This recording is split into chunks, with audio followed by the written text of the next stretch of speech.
Takole, zdaj pa mislim, da je že dovolj čakanja, pa lahko kar počasi začnemo z današnjim večerom. Najprej ena lepa dobrodošlica vsem virtualno zbranim. Iskrena hvala za vaš čas, za vaš interes, da ste se pridružili na našem prvem dogodku v ciklu 4 predavanj, ki smo jih poimenovali Od kulturne dediščine do trajnostnega razvoja. Moje ime je Matic Gajšek, jaz sem v bistvu pobudnik oziroma direktor Zavoda kulturne rezidenca Podlog pod Bohorjem. Na socialnih omrežjih nas najdete pod imenom Hiša Podlog. Da grem v bistvu kar v bistvu, da prejdemo res kar v bistvu.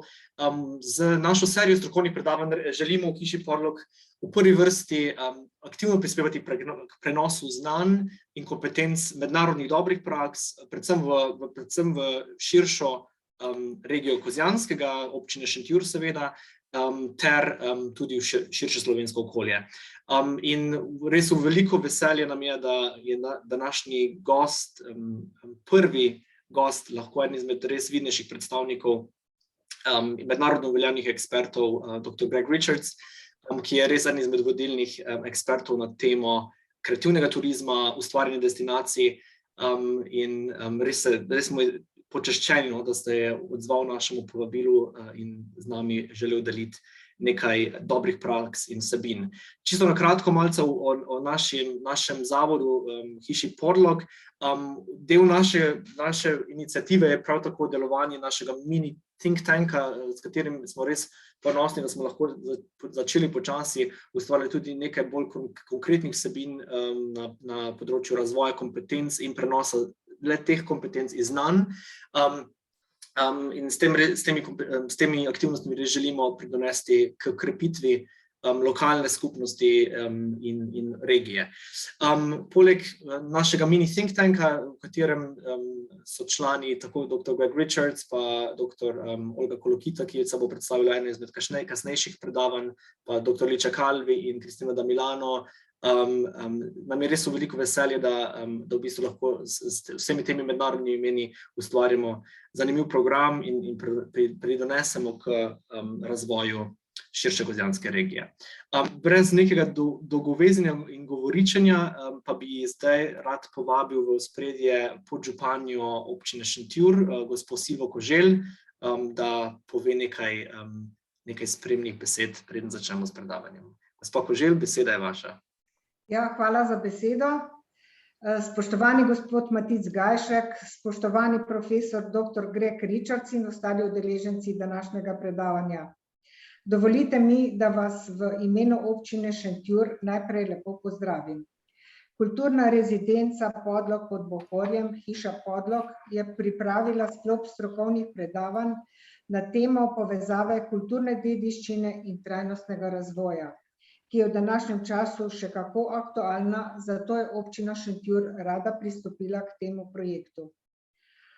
Dobro se namreč zavedamo pomena te tranzicije v trajnostne pristope, tako v širših gospodarskih panogah, še posebej pa v turistični ponudbi naše občine.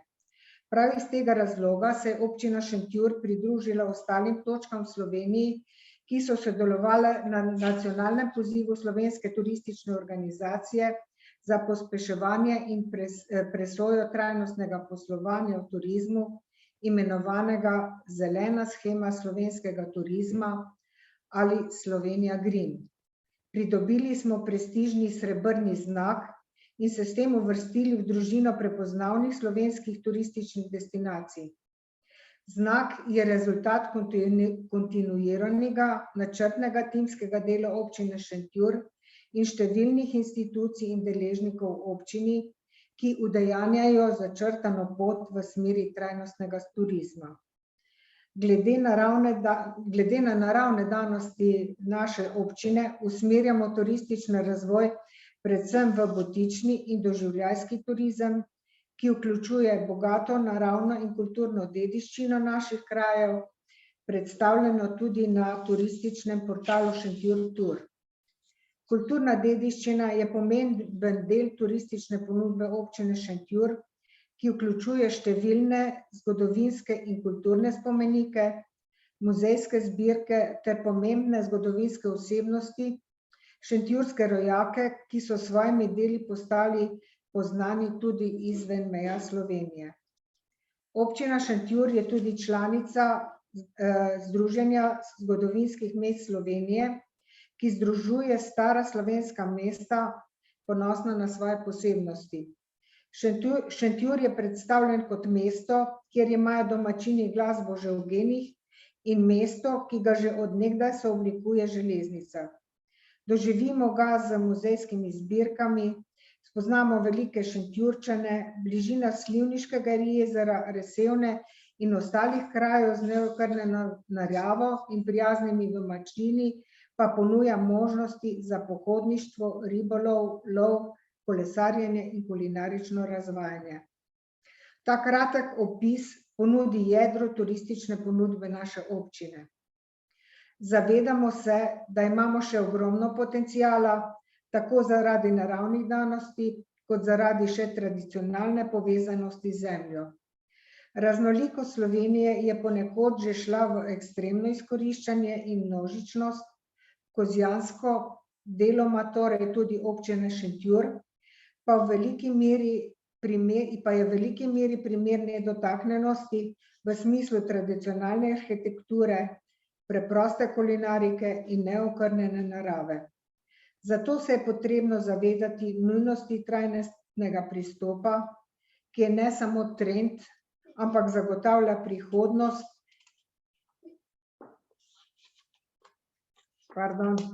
in možnost in priložnosti za zanamce. Hkrati pa je to vse bolj zahteva sodobnega popotnika, ki išče pristno, celostno izkušnjo. Če želimo potencial dvigniti na višjo raven in iti dlje od komerciale turističnih kmetij v smeri prave butične ponudbe, nam še manjka samozavesti, sicer pa tudi znanja, in zato se nadejamo primerov dobrih praks iz širše regije. Občina Šentjur se v svojem policentričnem konceptu razvoja celostne občine, ki ima kar 222 kvadratnih kilometrov, trudi vzpostaviti osnovno infrastrukturo in bo vsekakor podprla dobre ideje in vizije, seveda pa je tudi na ponudnikih samih, da se potrudijo stopiti skupaj in oblikovati neko celostno ponudbo. Upam, da bomo skozi strokovna predavanja dobili svež pogled v možnosti, ki jih imamo pred seboj, pa jih morda na prvi pogled ne prepoznamo. Stavim pa na srčnost in pridnost ljudi, prebivalcev naših lepih krajev, ki so naš velik zagonski kapital. Veselim se predavanj in vas prijazno pozdravljam, tokrat preko spleta, upam, da kmalu tudi pri nas v živo. Hvala. Gospa Koželj, najlepša hvala za vašo uvodno besedo in pozdrav.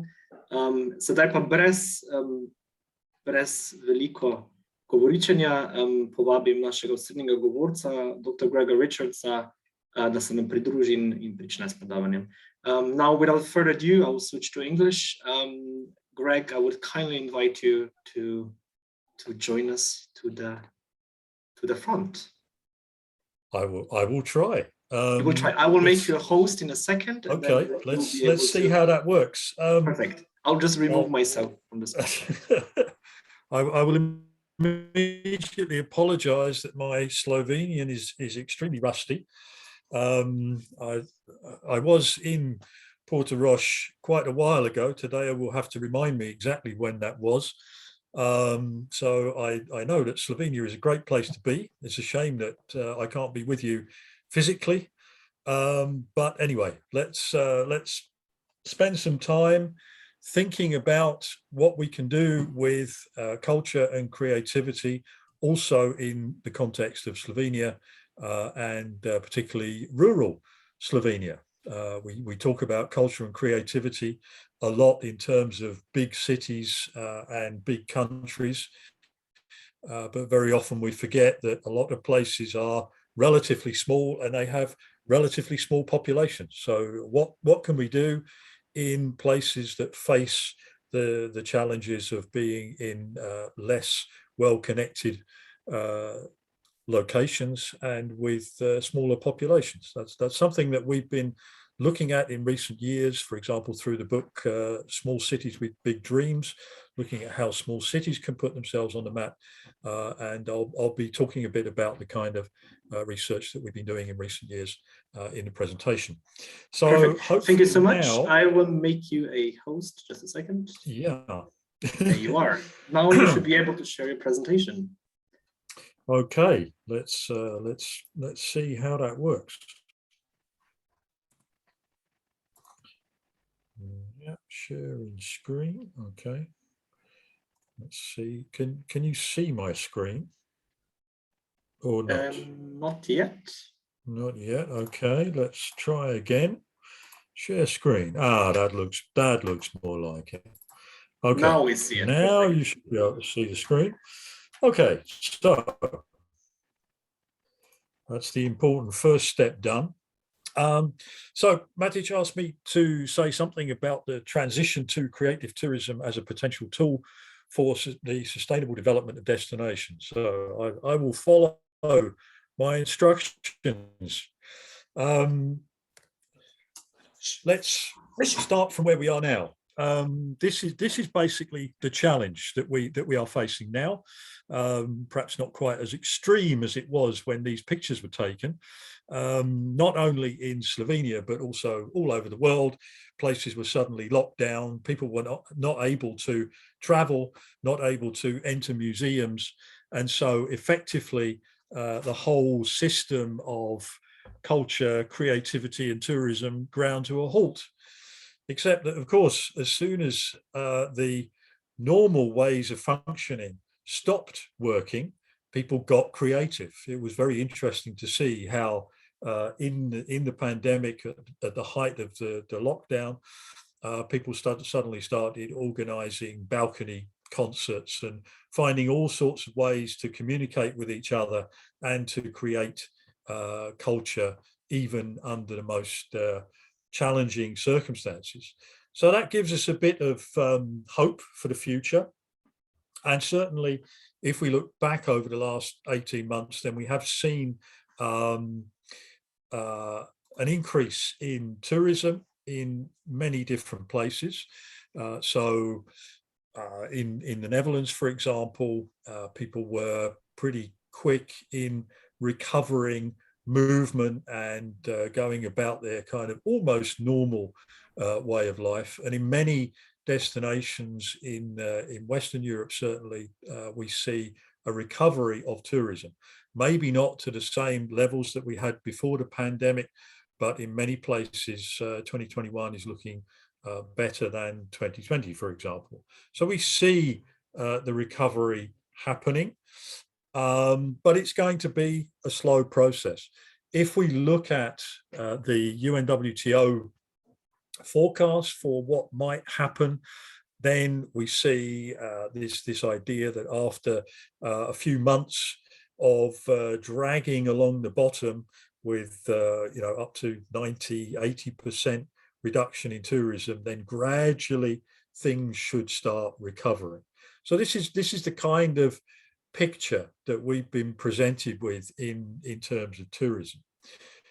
If we think about cultural tourism, then the forecast that we might have had before 2020 of continued cultural tourism growth, of course, that fell off a cliff in 2020. So like other areas of tourism, the levels of cultural tourism have been reduced quite considerably. I'm currently in the middle of doing an analysis of data that we collected on cultural tourism during the pandemic in Portugal, and it's fairly obvious that not only did numbers reduce, but also, of course, international tourism was almost totally absent, which meant that the levels of spending were even more dramatically reduced.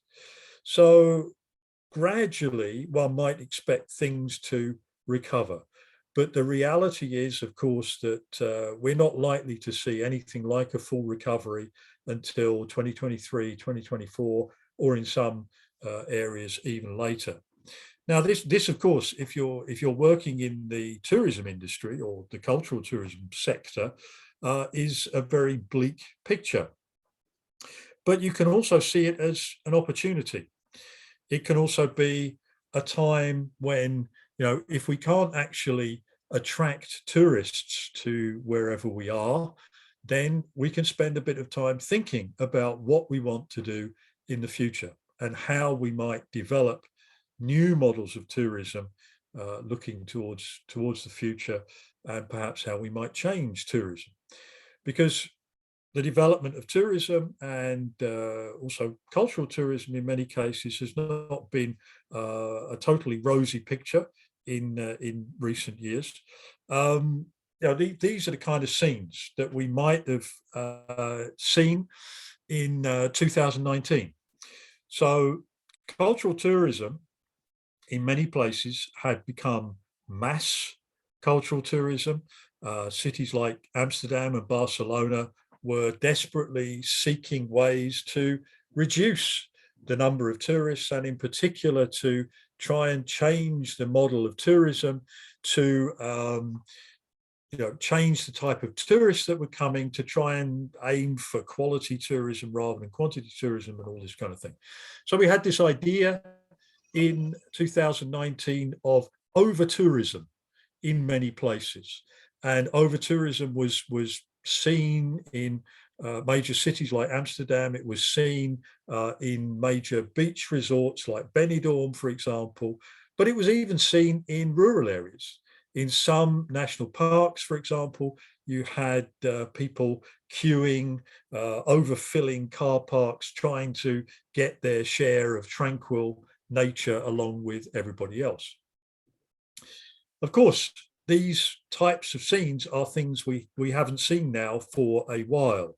So we might think, well, the problem has been solved.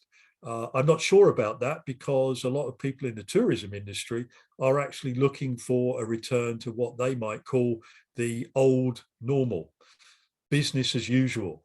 So some people might actually welcome a return to these kinds of scenes. So the question we might ask is, well, if we don't want to return to a mass tourism, mass cultural tourism scenario, what kind of alternatives are there? In recent years, we've seen an enormous growth in different, what we might call areas of niche tourism. So we had the growth of gastronomic tourism, we had the growth of special interest tourism, we've had the growth of cultural tourism, and so on. And we could perhaps identify creative tourism as one of the niches which has been growing in recent years. I mean, it was first identified in 2000, so now we're talking about 20 years later. 20 years later, we can see a very clear, identifiable market niche, which we could call creative tourism.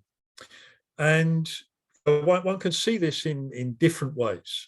Creative tourism could be viewed as an alternative to mass cultural tourism, for example.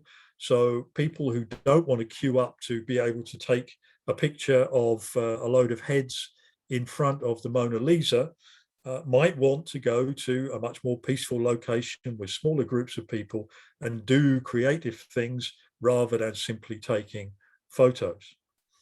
One might also see it as an extension of cultural tourism. People who have grown tired of traditional forms of cultural tourism, who are now looking to have a deeper, more meaningful experience. So these kind of scenes are fairly typical of what one would associate with creative tourism. People doing creative activities like painting or photography in the destination. So exploring their own creativity, learning how to make the local food, learning to weave textiles, make ceramics, all of these kind of things.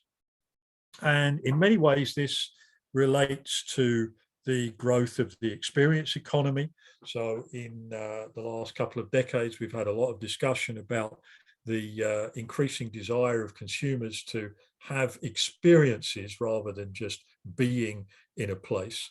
And creative tourism is certainly strongly connected to that. Creative tourism provides experiences which are not just things that you turn up and see, but are things that you can actually do and get involved in. So hopefully creative tourism provides a greater level of engagement than more traditional forms of cultural tourism. So, the question might be, can creative tourism and other alternative forms of tourism provide some kind of sustainable alternative to the growth of mass cultural tourism that we've just seen? If we take this in a longer term view, then we can position creative tourism as a development of the experience economy, for example. So in the olden days, we used to extract commodities. In rural areas, you would cut down trees and mine stuff and then sell the commodities on the market. With the Industrial Revolution, we turned those commodities into goods, which increased the value of those things. After the Industrial Revolution, then we had the growth of the service economy. So we added services to the production of goods as an economic offering. And Pine and Gilmore then suggested that we were entering the experience economy in their work at the end of the 1990s. And they identified experiences as a new form of economic offering, which went beyond the provision of mere services into experiences which would engage people, which would involve all of the senses and the different aspects of experience. And so this is really the big discussion that we've had in the tourism sector in recent years, is about how we can turn service industries into experiences that people will be more willing to pay for.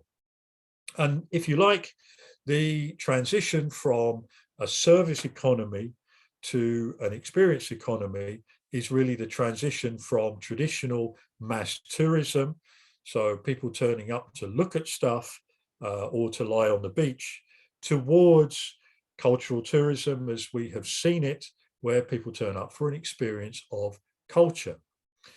What we might be heading for, arguably, is more of a transformation economy, where the growth of experiences, which we've seen over the last 20 years, eventually erodes the distinctive nature of the experiences that are offered.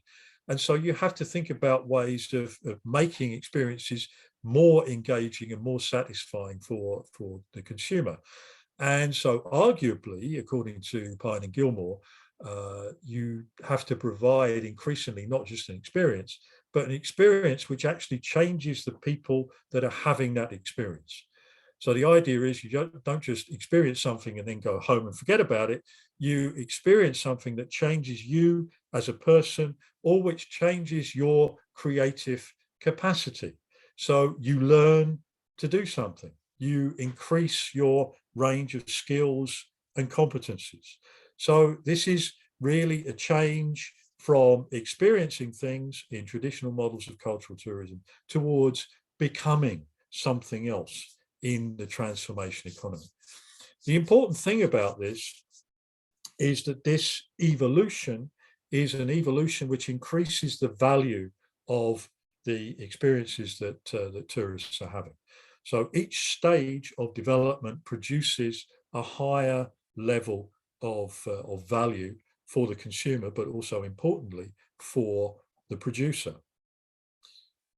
And we can see this very clearly if we start to look at how the production of commodities and goods and services has evolved. So we can take a particular product and we can say, okay, well, originally people grew wheat as a commodity. If you sell wheat on the open market, you don't get very much for it. You have to grow a lot of wheat to make money.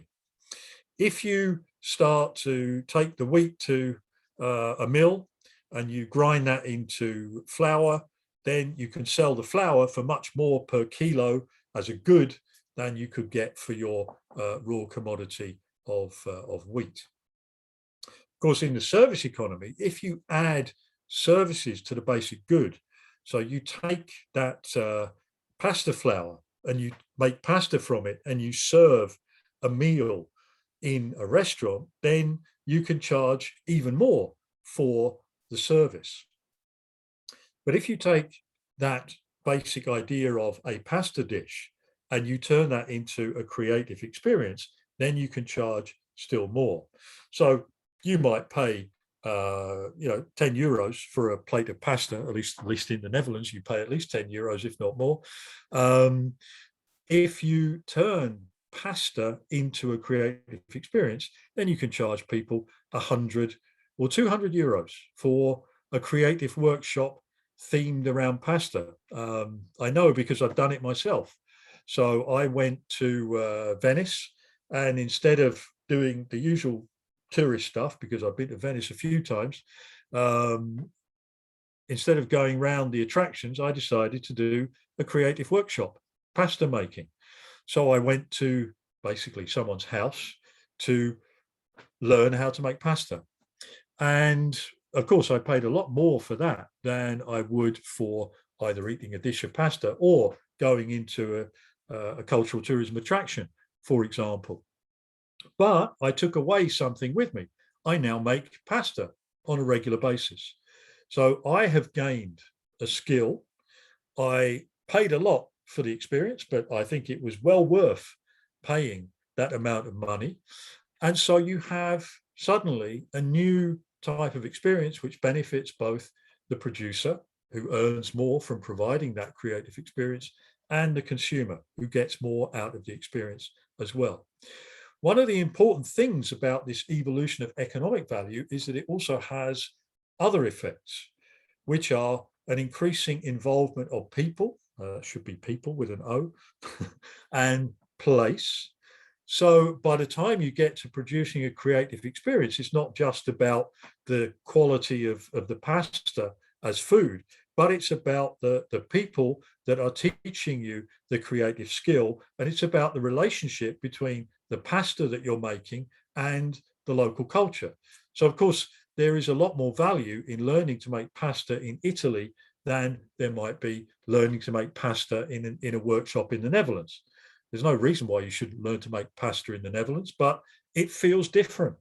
So there is a very clear link with people and place in these creative experiences as well. And basically my colleague, Crispin Raymond, who developed the concept of creative tourism with me 20 years ago, encapsulated all this in a saying from Confucius, or at least it's attributed to him. Tell me and I will forget, show me and I may remember, involve me and I will understand. And we know how this works. I mean, you may be giving me your full attention, I hope you are, but it's, once you've sat through a few of these webinars, you listen to people going blah, blah, blah, blah, blah on the other side of the camera, and it's very easy to forget what people actually said.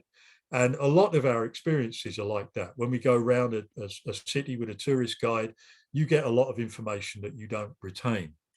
But if you get involved in demonstrations of things, so people actually show you how things work, then you become more interested and you probably remember those things. So having demonstrations of how, for example, textiles are made or how pasta is made, all these kind of things will help you to remember. But the real key is involvement. If you are involved in the creative process, then you also understand how it works. You understand the feel of the pasta as you shape it on the worktop. You can feel the flour and egg turning into something that you recognize as pasta. And you begin to understand that pasta is made of flour and eggs, which you may not even have appreciated in the first place. But this is how it begins to involve people, and that is how understanding of the creative process develops. So at a base level, creative tourism is very, very simple. And we can develop this kind of principle in a lot of different ways. And it has a number of interesting facets to the way in which the creative process relates to people and, of course, to tourists and their experience. If we turn tourism into creative tourism, then we have increased relationality. Basically, creativity is passed from one person to another. It's largely about tacit knowledge.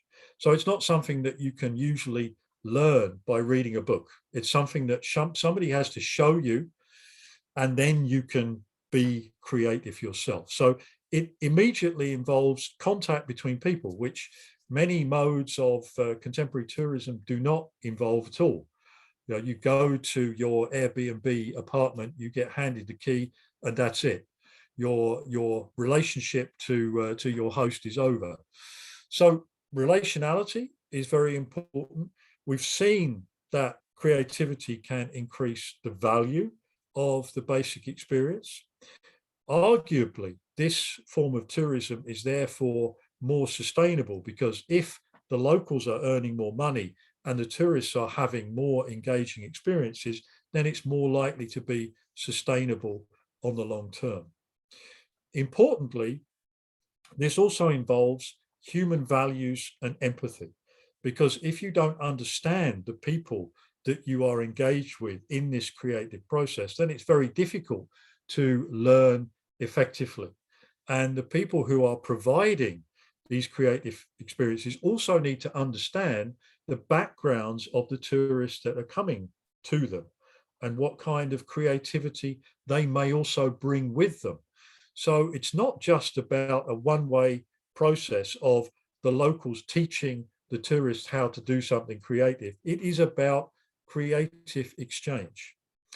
And it's usually about small groups, because if you are transferring knowledge in a tacit process, it's usually something that you have to do in a relatively small setting.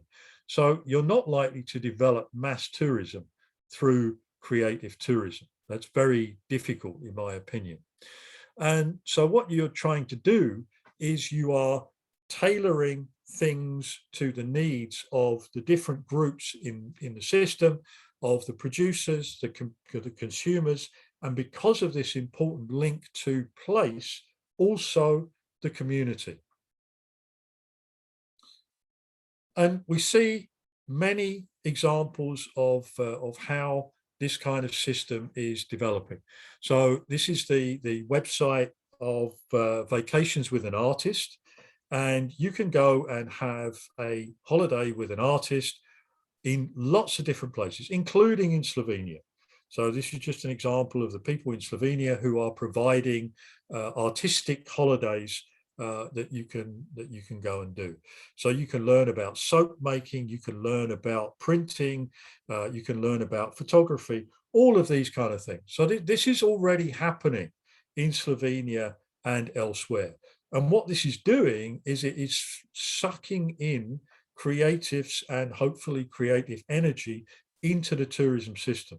And hopefully it's also transforming the tourism system from an idea of simply providing what the tourists want into sharing creativity with them. So, for example, this is one of the experiences that is being provided now in Slovenia, where you can go and see olive oil production, you can taste the olive oil, you can tour the production facilities and learn about the health benefits and so on.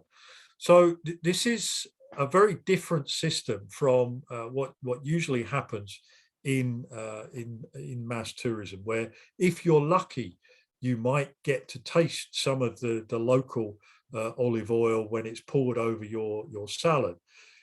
here you begin to appreciate actually where it comes from, how it's made, who makes it, and what that does with the landscape, with the population, and so on. And the basis of creative tourism that we started with when we were working on this 20 years ago is that this understanding of where things come from and how they are made also increases your appreciation of their value, because you then realize how much work it takes to produce olive oil or textiles or ceramics and all of these things, which increases the willingness of people to pay for experiences related to those things. So there is a very real value in this encounter between the creative producer and the creative tourist. And this exchange of creativity is being developed in many different ways all over the world. So we see here an example of rural arts festivals in Australia, where local communities are developing small-scale arts festivals which enable artists in these areas to get together to produce an event which will showcase their work, which hopefully will boost sales, which will bring people in to the town and therefore also drive the local economy. And we've seen many examples of these kinds of small-scale festivals doing important things in very small communities. So I've seen examples of literary festivals. I was at a literary festival a couple of weeks ago in Portugal, in a city which has about 1,400 inhabitants, but they get thousands of visitors over a week of a literary festival, which brings people in from Lisbon, which brings people in from abroad, and people are very highly engaged in the production of literature in a very small place. So it's not just big cities which have this ability to become creative hubs. And this kind of principle can extend to some very seemingly unlikely places, such as the Azores, for example. So right on the other extremity of Europe, if you like, right on the western edge, you have people who are on very small islands producing an arts festival where literally the idea is that you walk and talk, you walk along particular routes, engaging with artworks and the landscape as you go. And this is something which generates creativity, attracts tourism, but also increasingly importantly, it attracts attention. So even if people are not coming physically, and of course it's very difficult at the moment for some people to make physical visits to these places, it attracts media attention. And that, of course, helps to frame the creativity that you have and to build the potential for future tourism and creative activity. And the important thing about these kind of events is that it builds creativity within the local community and provides an even stronger link between community and place. And there are opportunities that are emerging also because of the pandemic. So it's not all bad news. One of the good news, bits of news for areas like rural Slovenia, is that there is an increasing interest in the rural. And that, of course, is because there are less people. So, in a pandemic, it's a good place to go, at least for the people who are getting away from busy cities. Not always such a good thing for the people who are receiving them. But this idea of being somewhere where you can not only be away from people, but also, get out into nature and to get a very different feeling from an overcrowded city where everybody's locked down. This is something which became very, very important during the pandemic. And you can see that as tourism has been rebounding, so the share of rural tourism has been increasing in just about all of the destinations that were surveyed. This is a study by Airbnb, for example. So wherever you look, you see interest in rural holidays increasing. More interestingly, perhaps, is the fact that people also said that the object of their travel is less about what to go and see or where to go, and more about who they are with and what they do. So it's turning to tourism being more relational and more active.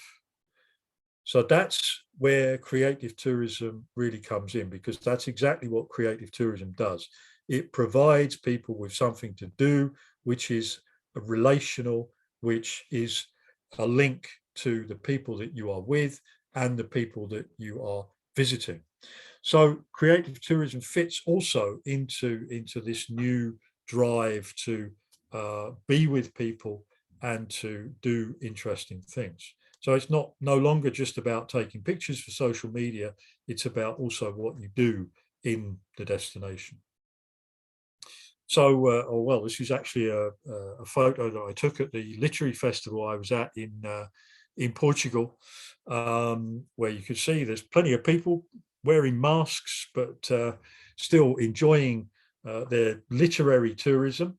And we've seen, in terms of the data that have been collected by Expedia in recent months, that now that travel restrictions are being lifted, at least for the vaccinated, people are beginning to search for travel opportunities again, but we are seeing people being more environmentally and socially conscious about the destinations that they are searching.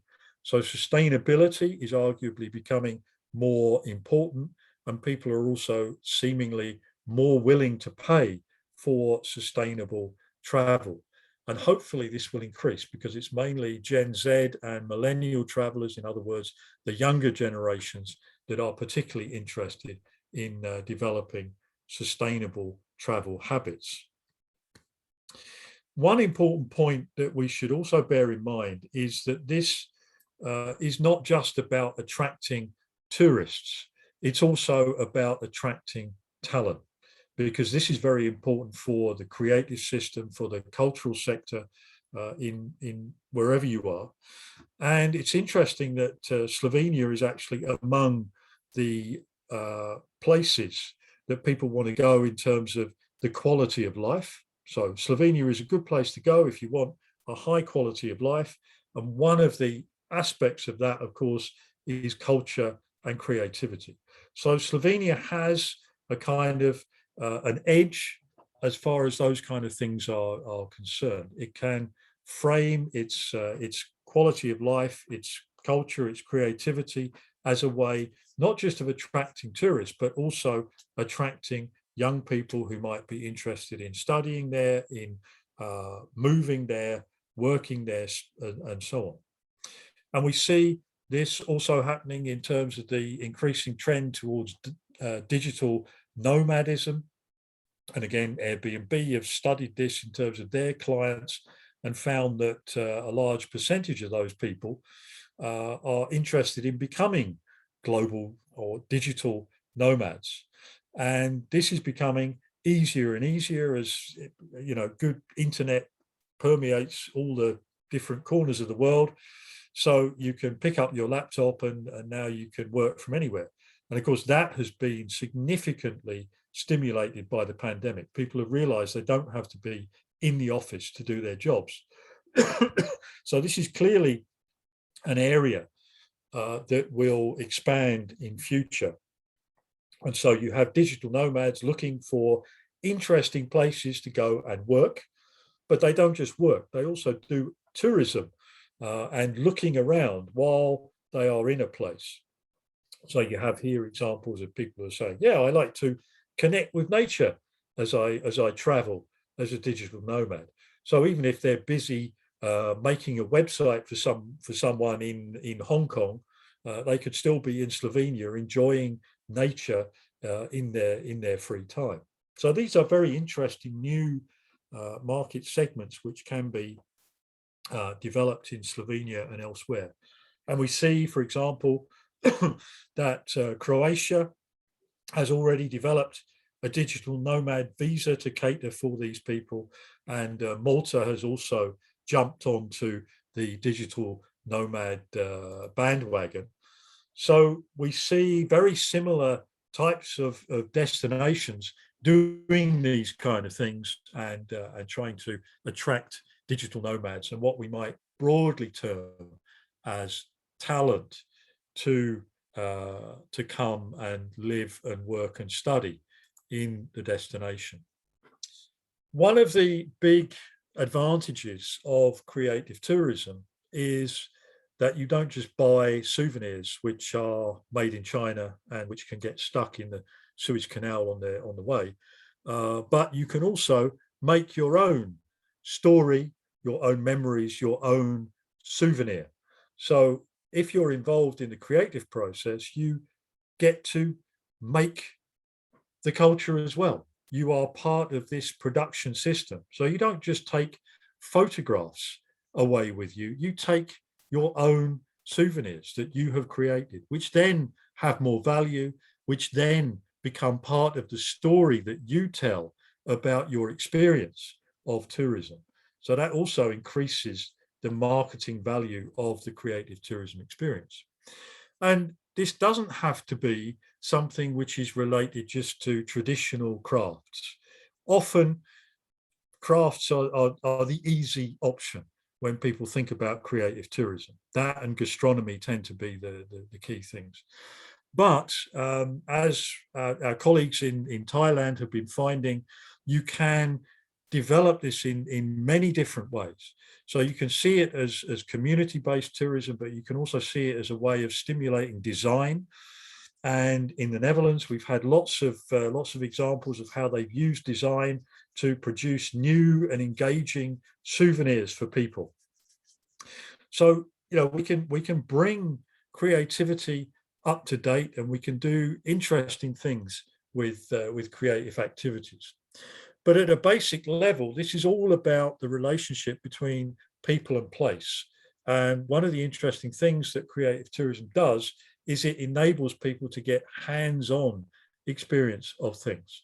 And when you look at the crafts sector, and I was doing a presentation to the World Craft Council a while back, talking to craftspeople about how to engage with tourism, one of the things that we discussed was how craft is all about getting real hands-on experience of the materials that are involved in a particular place. And this is something that very often in contemporary society we've lost. Now, we don't get our hands dirty anymore. We don't do this stuff. But when you engage in creative tourism, you can connect to the products which are being made and which are being manufactured in different ways. And so you can have a completely different view of the world as well. As this textile producer said, the world begins with fiber for these people. The world does not begin with Facebook or social media. This is not what it's about. It begins with very concrete things, and you can begin to tell interesting stories about the world and your experiences in these ways. So I see a number of opportunities that we can build through creative tourism and through giving people opportunities to engage creatively with the places that they go. There are a number of new segments that we can connect with: creative tourists, digital nomads, and so on. We can offer an opportunity to get away from it all, to get out of the contemporary rat race, to do something else for a while. And what's interesting about the way that creative tourism has developed in recent years is that very often creative experiences are being undertaken by people who no longer have the time to be creative in their normal everyday life. So people used to do creative things at the weekend or in the evenings. These days, in many places, the weekends are disappearing. The weekend is gone already. So the only block of free time that we have where we can engage in things which are totally about ourselves and our own creative fulfillment is when we are tourists. And this is becoming increasingly important, not just in creative tourism, but also in other areas of tourism as well. It's also, importantly, one area of leisure time where people can be together. So we see after the pandemic that this relationality is becoming more important. And of course, when we're on holiday, we get to spend time with the people that we love.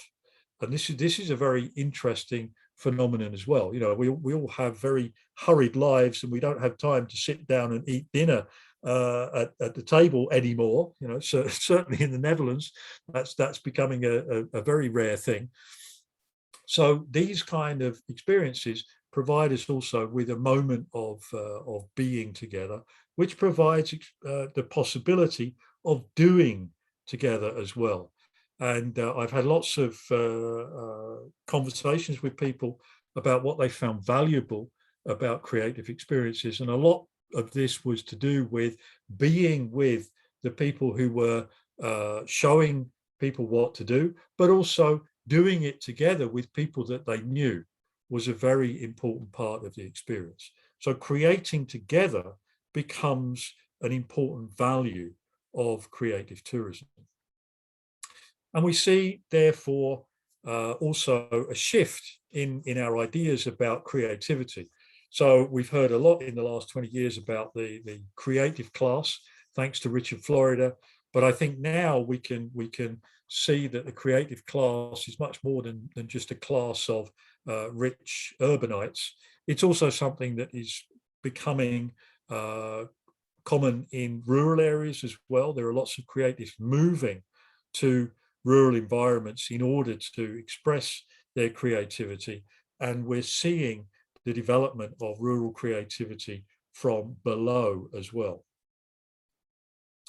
And so it's interesting to look at this in terms of what is happening in a policy sense as well. These data are from Austria, which most of you will be familiar with, of course. And what we see is fairly typical for European cultural policy framework, where most of the money spent on culture tends to go to large urban centres. And of course, the capital city tends to get most of the funding for the national institutions and all these kind of things. So the pattern that we see in Austria, where cities get more money than rural areas, is fairly clear. So one of the ways that we need to think about the development of creative tourism is as a possibility to increase the funding that we can channel to these areas.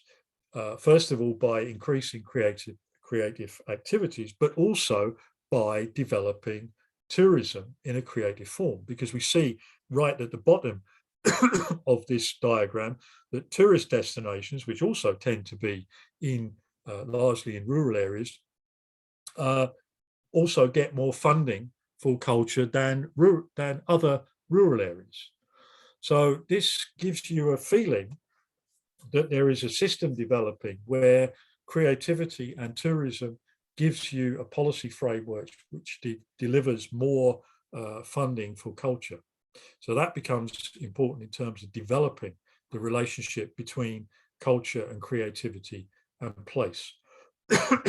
And we can see creativity basically as a means of meeting many of the place-based challenges that we have in rural areas. So it's not just about people coming to these areas and learning creative skills and taking them away. It's also about the fact that this increases the creative capacity of rural areas themselves, which enables them to do more creative things. So this increases the capability of the rural ecosystem, the rural economy, and it also means that you have more opportunities for attracting creative people on a long-term basis, whether that's to stay for a while or to settle permanently, but that creates more opportunities for involving creatives from elsewhere. And we've seen a lot of creative responses to the pandemic.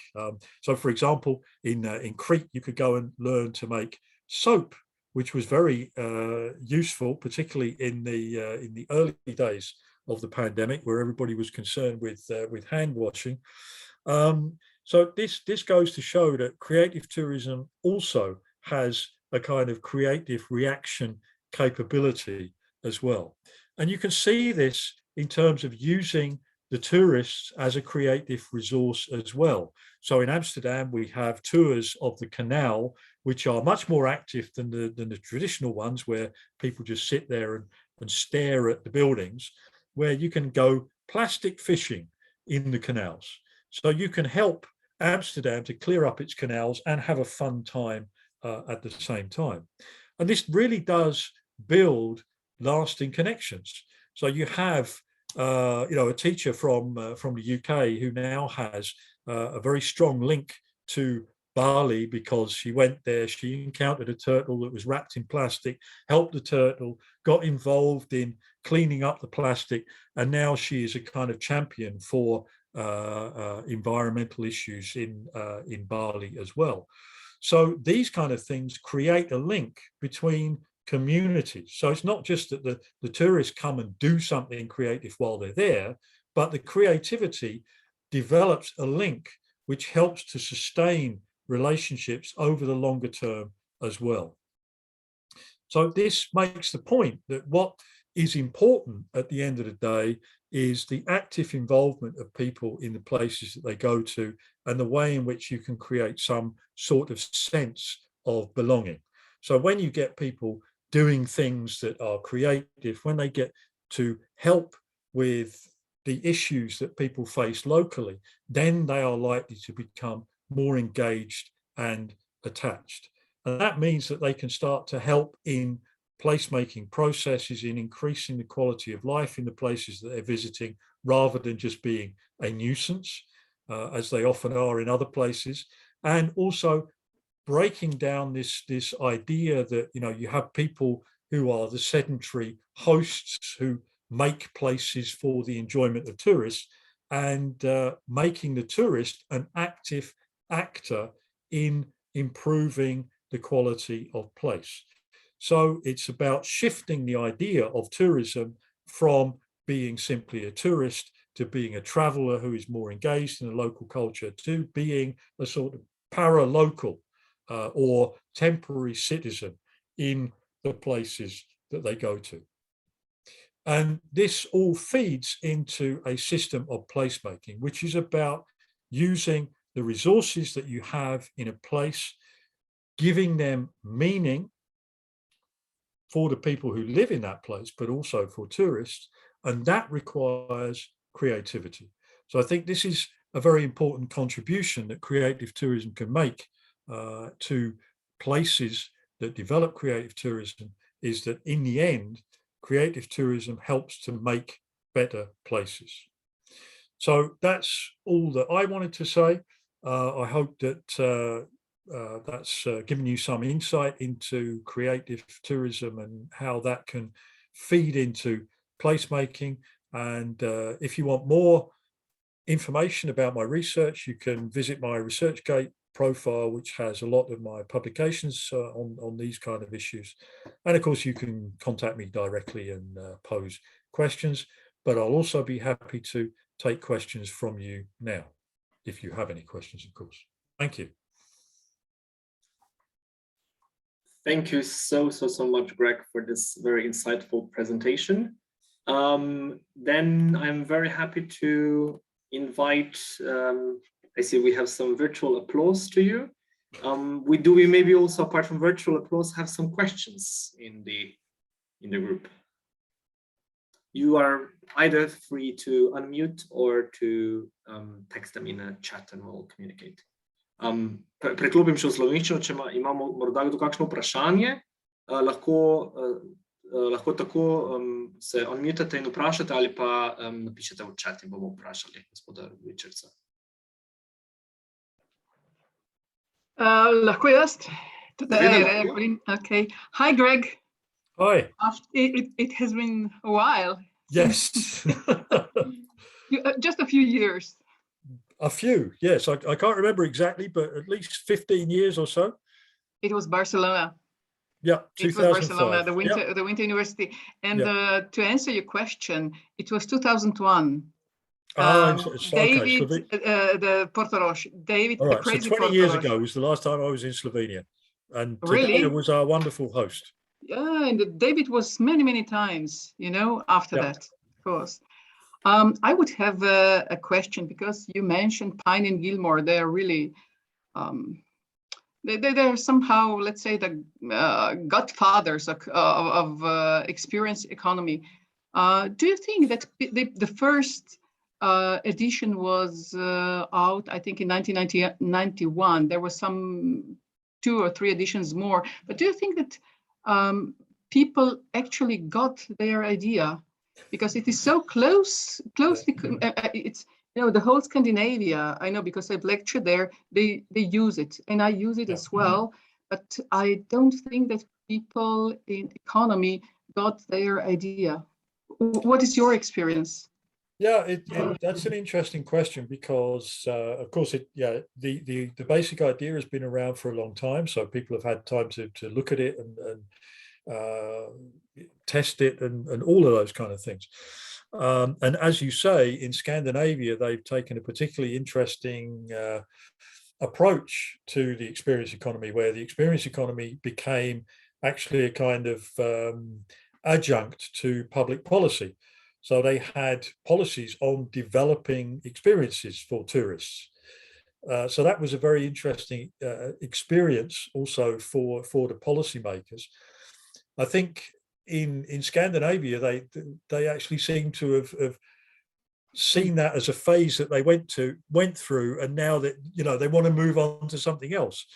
But I think the basic message from Pine and Gilmore, that there is more to life than services, is still very, very relevant. And a lot of people have forgotten that, you know, they took this evolutionary approach.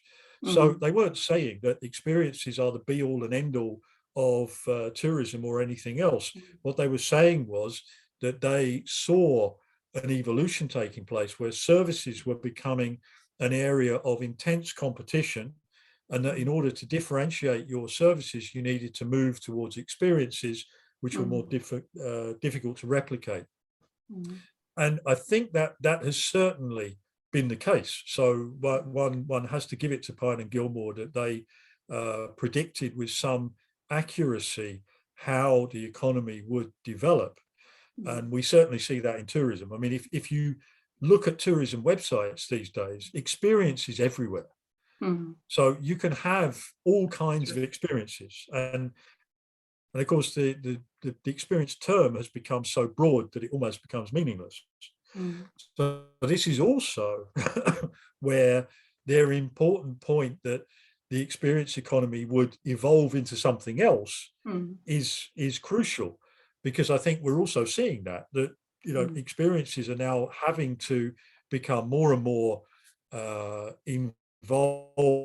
evolved and creative in order to compete effectively with other experiences. So I think we will continue to see an evolution of experiences. Of course, we mustn't forget that this is an additive process. So it's not that goods and services have disappeared. Of course not. We still need those things.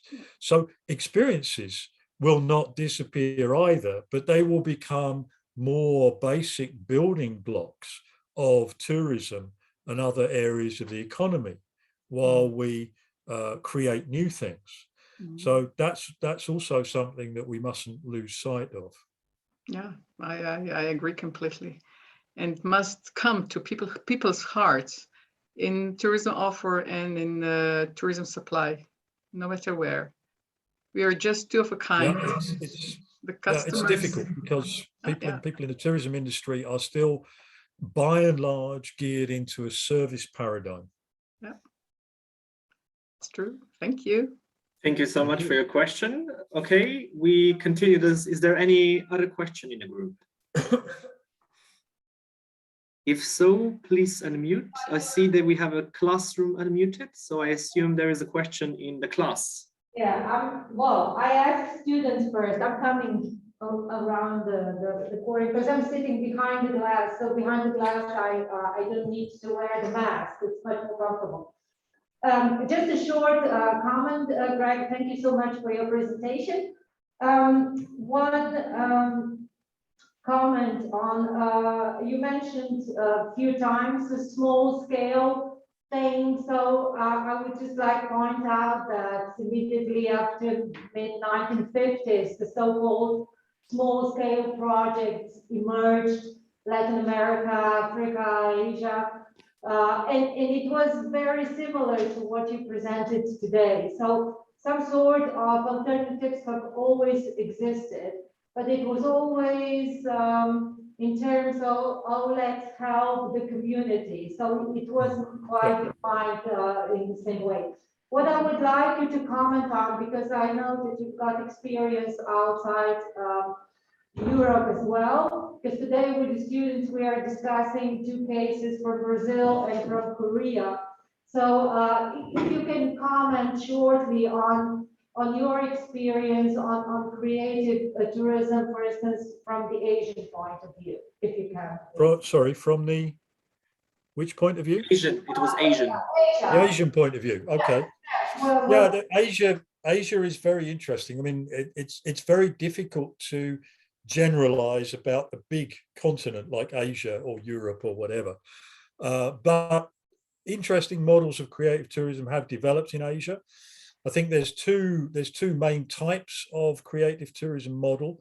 One is the kind of bottom-up model that we have seen in some of the examples in Thailand and elsewhere, small-scale community-based projects similar to the ones you've just been talking about, where the basic difference now with the development of creative tourism is that people think about the market in terms of the development. So it used to be about just the capacity of small communities to produce things.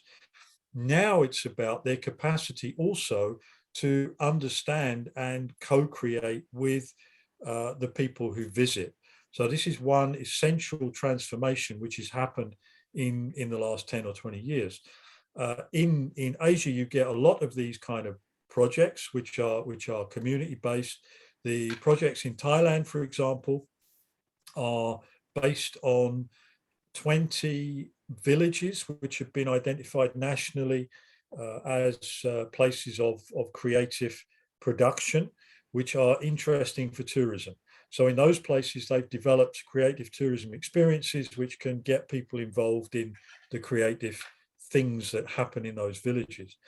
One of the problems with that style of development is that if you go along to every village and say, you need to develop creative tourism, it becomes very, very difficult for these small rural communities to think of something different to develop.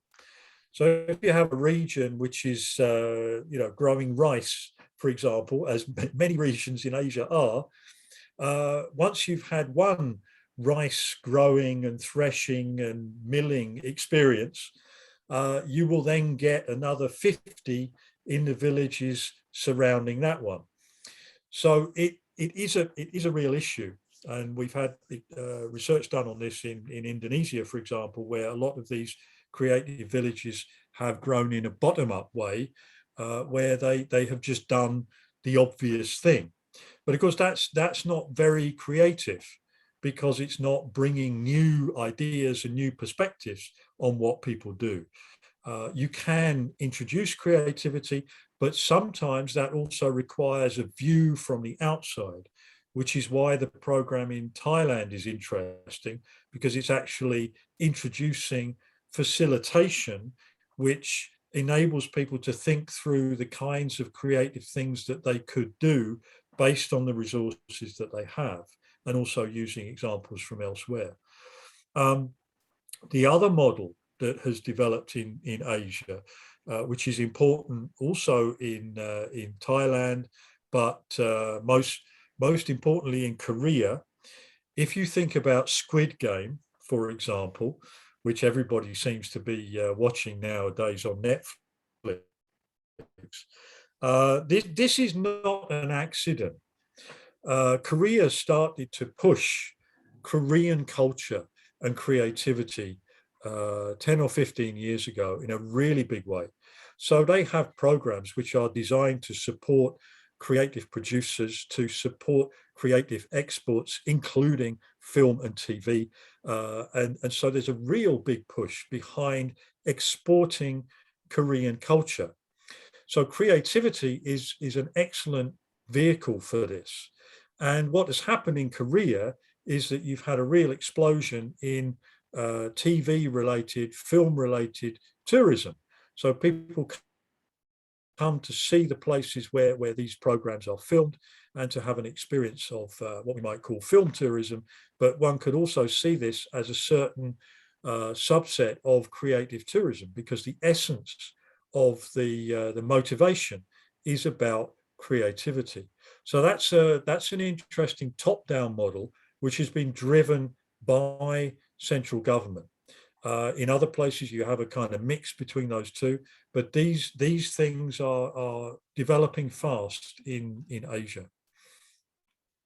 Thank you so much, Greg. I will have to say goodbye to you all, and we'll see you next week, I guess, not Greg, but the others, because our students have another presentation, and I guess they will lynch me if we... Okay, make sure they don't suffer from Zoom fatigue. Okay, thank you very much. Thank you for the invitation. Thank you so much. Do we have any other questions? Yes, I have a question. Seveda, super. Hello. So if I want to move from service to creative experience, from the point of the person who wants to sell something in rural area, what I need to register, what I then write to the invoice if I sell creative experience. What is your suggestion to us? I have no idea. I don't do much invoicing myself, but you know, it's the way in which you describe it is really also a subject of creativity. That can also be an art in itself. So yes, it can be seen as a service, but it can also be a creative experience, a work of art, a transformation, all sorts of things. Whether the tax office will accept that description, you'll have to ask them. I try to develop this, and I research a little bit how to do this. Yeah. So, for example, if I live in a farm and I am a farmer and I have registration of supplementary activity in the farm, the legislation provides me that I register production of goods and guiding, for example, but it cannot give me the option of selling creative experiences, even if I can do it. Yeah. If I sell culinary heritage workshops, this is for sure creative experience, but how to sell it in a legal way? I can do it in an unlegal way very well. Well, in a way, if you're doing a gastronomy workshop, you're selling food. You're selling it via an experience, but the tourists are busy making and consuming food. So you could put that as a description. So selling a food. Yeah. That's your suggestion. In that example, yes.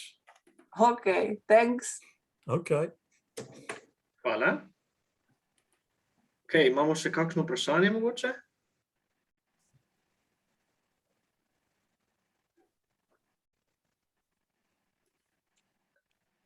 Lahko brez problema dvignete virtualno roko ali pa se odmutate. Okay, I think, Greg, we've exhausted our resources. Yeah. So once again, I would really like to thank you for your time, for your lecture. Very insightful. I would really like to highlight the 2 points that really stuck with me. I think that the Confucius statement on the involve me and I will understand part, but also one of the components that I think is very much of relevance, particularly for the Slovenian context as well, is that the need to really build creativity within the community and building the link between the creativity and space. I think that's that I mentioned that really resonates, particularly with the work we're trying to also achieve with Hiša Podlog, particularly because of this relationship between the local community and in the future also, of course, the tourism. Of course, I think there is also a lot of input that would be very valuable for some policy changes or recommendations to Slovenian government and Slovenian Tourist Board. But hopefully part of these conversations might also lead to some of those smaller changes. So thank you once again, Greg, for your participation, for your lecture. And now I'll just switch to Slovenian to invite everyone for the next lecture, if that's okay. Okay, well, thanks for inviting me. Thank you, it was really our pleasure. Tako, iskrena hvala vsem, ki ste se udeležili današnjega predavanja online. Upam, da vam je bilo prijetno. Preden zaključimo, no, pa še majhno povabilo z moje strani oziroma strani Hiše Podlog. Vljudno vas vabimo že prihodnji teden na naše naslednje predavanje. Naša gostja bo Kristina da Milano. Vsem tistim, ki ste bolj evropsko vpleteni v evropske projekte v kulturni sferi, vam bo ime sigurno več kot poznano. Kristina je ena izmed večjih strokovnjakinj, predvsem na področju razvoja občinstva in kulturne dediščine, muzejev. Z nami pa bo s predavanjem, s katerim se bo osredotočila na temo kulturne dediščine kot strateške priložnosti za razvoj destinacij in občinstva. Tako da v imenu Hiše Podlog še enkrat iskrena hvala za vašo priložnost. Thank you so much, Greg, for your time. In iskreno upam, da se vidimo v točnem številu tudi v prihodnjem tednu. Najlepša hvala. Prijeten večer še naprej.